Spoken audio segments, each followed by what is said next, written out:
Jürg wants to record the discussion. Is Sure. that okay? Yes. And I want to record it on tape also. Okay. Is that okay as well? He does a documentary on Gaza, life in Gaza, phase of the end or phase of the beginning of the conflict. No, it's, I would say, in the middle or in the context of the conflict, Palestinian-Israeli conflict. And there isn't anything promising yet that Israel will respond to the legitimate needs of the Palestinian people. Israel is still acting in commitment to its, in my opinion, illegitimate claims to Palestinian territory. As you know, Israel in 1970 invaded the West Bank and Gaza Strip and occupied good parts. And this was frank aggression against the Palestinian people. And we are still suffering from this aggression. And our declared, the Palestinian declared position regarding peace in Palestine is a very conciliatory, very moderate position, as we have made a formal statement that we need to establish a Palestinian state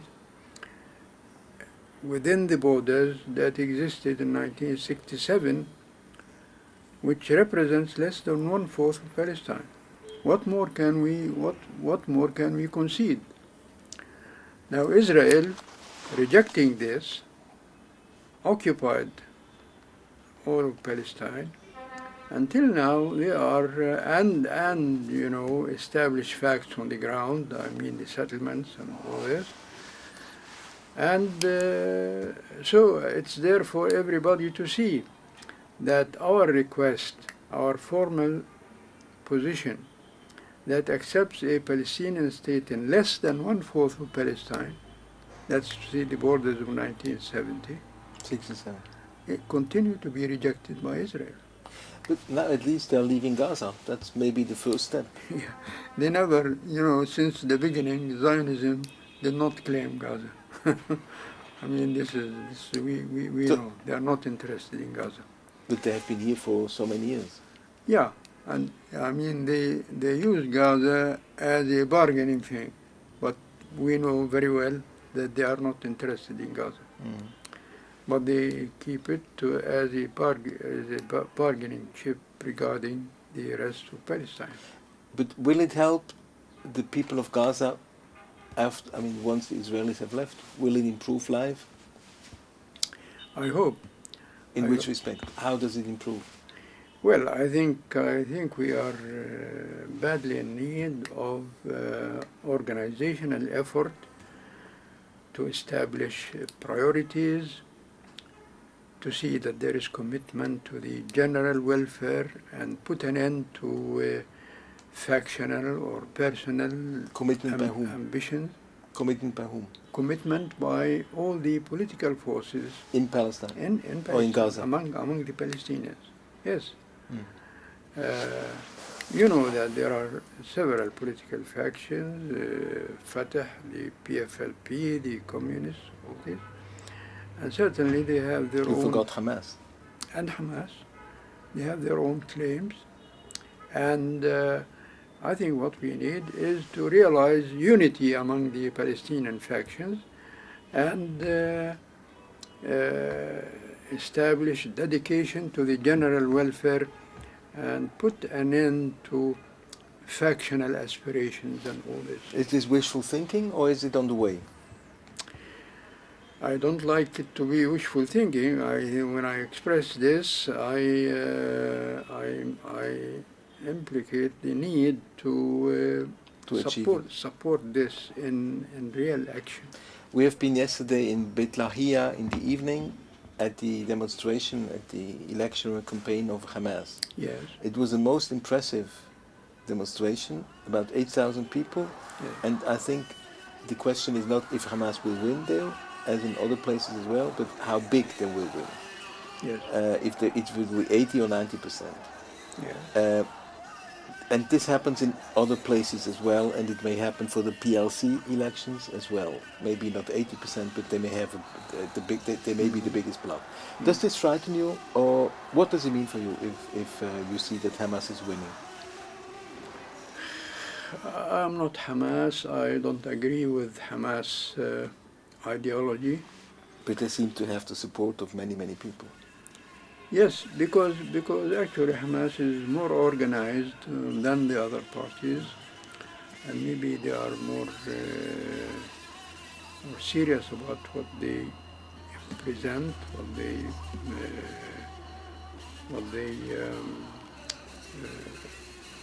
you know, what they circulate and all this. And but really, I hope is that, I mean, in the end, we exercise democracy, give a chance to the people to say their position, and this is what is legitimate and important. I'm not in agreement with Hamas ideology, and I'm against this, religious, position, all this. That's my own reservations against Hamas. And because we cannot deal with our national problem through a narrow religious point of view. Mm-hmm. But you think that Hamas in the government or in the parliament, that this would be very helpful to solve the Israeli-Palestinian conflict? I don't need to see it as a difficulty. I know that Israel certainly doesn't want to see Hamas in a position of influencing what's going on. But I hope, I mean, all along, and Hamas or no Hamas, I wish to see that the Palestinians can exercise real democratic conduct in conducting their own affairs. I understand. But, I mean, the Palestinians have two big problems. One is welfare, and the other is relations with Israel. Yes. I understand that the welfare point of view, Hamas could take care of. Sure. They have the know-how, they have the support and everything. Yeah. The question is if Hamas could also solve the Israeli-Palestinian problems. Well, certainly I think I trust that Hamas is very sincere to our rights, to the rights of the Palestinian people and all this. The only thing is the ultimate situation. I mean, I want to see finally an establishment of a Palestinian state that can deal with its own problems in a democratic way. I wish to see a Palestinian democracy. That's what I wish to see. Now, Hamas is going to be more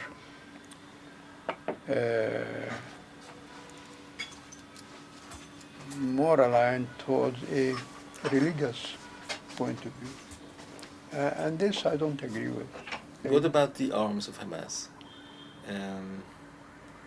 Do you think they would be ready, if they join one of those groups or the parliament, they would be ready to be disarmed? Sure. Sure. I think so. I think that's what should be emphasized. Yeah, the question is, if you see any signs that they are ready to do that. I think if they agree to be party to a national leadership, I think they should agree to this. They can't retain. They can't insist on retaining to weapons. Yes, a special position for themselves regarding armament and all this. But do you see any signs that they see it the same way as you do? I don't know for sure, but I think there are many among them that are realistic and that they accept this sort of argument. I think those that are hardliners are, in my opinion, they are in minority. The hardliners? Yes. Who would be the hardliner in Gaza? Which name? I can't nominate any, but I know that there are there. I bet they are in the minority, you say. I hope. You're not sure? Yeah, I'm not sure. What was striking at the demonstration in Beit Lahia yesterday was the complete absence of Palestinian police. Yes. Complete. And this was a major event. The was event, it dominated by Hamas? It was? Was it dominated by Hamas? It was 100% Hamas, except for the two of us. It was a Hamas event. Yes. The whole town, or I mean, 1/3 or 1/4 of the town was there on a very small place. No Palestinian police. Only Hamas people. Is that the way? What would be the first three priorities according to your set of mind?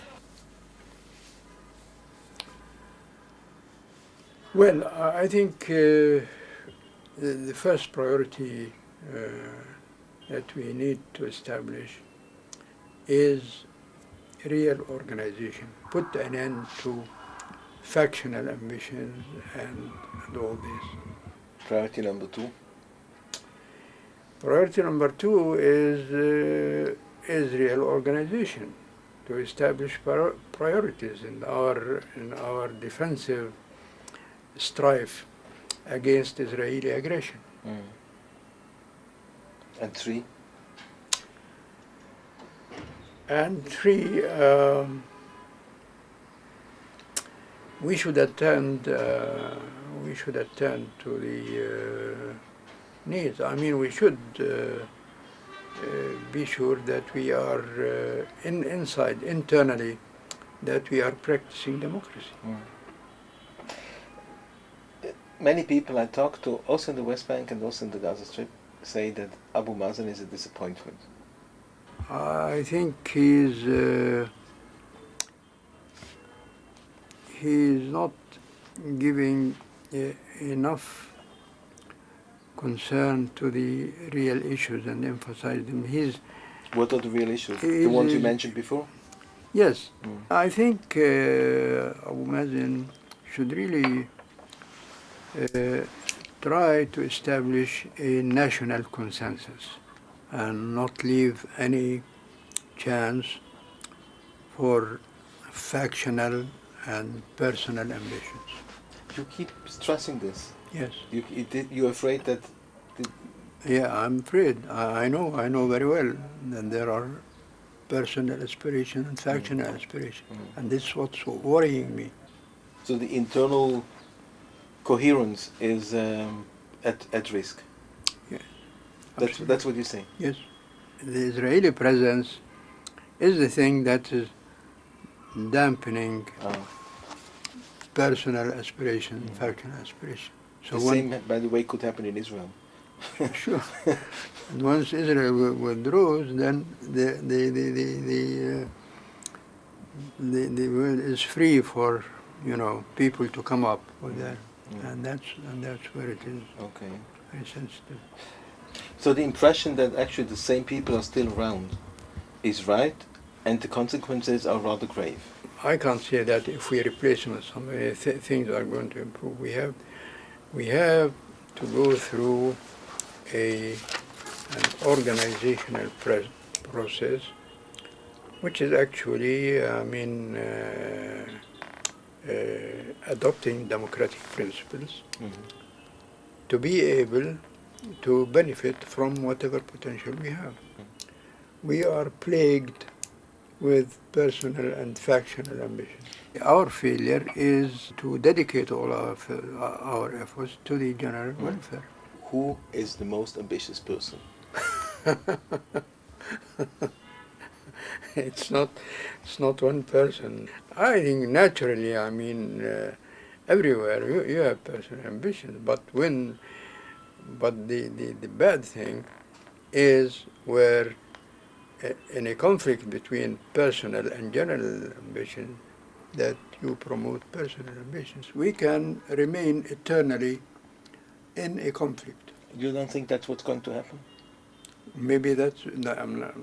I think if we, on both sides, if we don't become realistic, and if we neglect really establishing what would form a real and fair coexistence between us, we shall remain in this terrible struggle all along. That's what I think, actually, because both sides have a problem with the facts. The Israelis have it with the 500,000 settlers. The Palestinians have it with the refugees. Yeah. It means that we neglect real sober thinking, and we remain victims of our own emotions and our own, unreasonable ambitions and all this. Mm.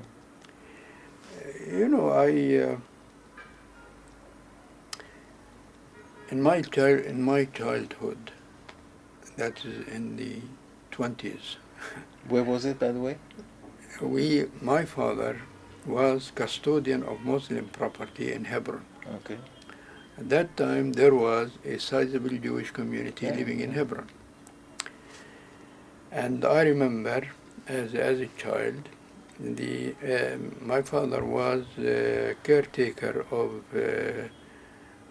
Islamic property. Of the Waqf. Yes, of the Waqf. And so he was responsible for the big mosque, and which is venerated by the Jews. It's this famous Abraham Mosque, right? Yes. I don't know. Oh. And I remember the Jewish rabbi in Hebron at that time coming to visit my father with his daughter Rachel. Mm-hmm. And I remember living in a flat where the opposite flat is occupied by a Jewish family in Hebron. And I remember every Saturday morning the lady from Jewish family would come and call me as a child to put off the kerosene lamps in their flat. Mm-hmm. I remember all this. I remember down in the street there were several Jewish groceries, one of them owned by a big Yemenite Jew. Mm-hmm. I forgot his name, who used to tease me about Gaza habits, knowing that I come from Gaza. I remember all these days, and which impressed me as a real Arab-Jewish coexistence. Mm-hmm. Now, all this has been destroyed by Zionism. This Arab-Jewish conflict, it has been exaggerated, escalated by people on both sides who really have no conscience. Mm. I think that there is no need for all this. But if you say that actually the problem started with the beginning of Zionism, and Zionism has a revival in Israel now. I mean, well, this is the problem of sober and Palestinian and Israelis on both sides. We'll have to think what to do. What are the means to change this? Would a binational state, would that be a possible? Yes, of course. Even after the experience of the Palestinian Israelis in Israel? Yes, always we can. I mean, that things did not work one time, it means that they will not work at all. You're still in favor? I mean, I understand that once upon a time this was your favorite solution. Yes. And is it still?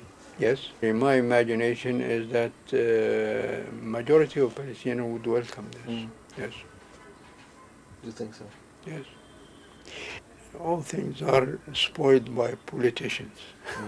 The situation is destroyed by them. But otherwise, I think there is no problem for coexistence. We stand to benefit from the Israeli, Jewish initiative and all this. We admit that Jews in general more clever than Arab. We benefit from coexistence with Jews and all this. And there's no problem about this. Did you ever think about writing your memoirs? Pardon? Did you ever think about writing? Maybe I still can. What would be the main message of this? We are very emotional people, and that really is the trouble.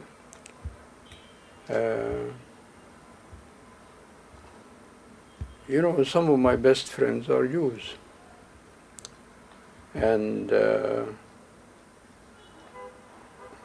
I almost got married to a Jewess, and so really it is a tragedy. I mean, that situations like this, and of course I know that from both sides. There are people who want to stir things and retain and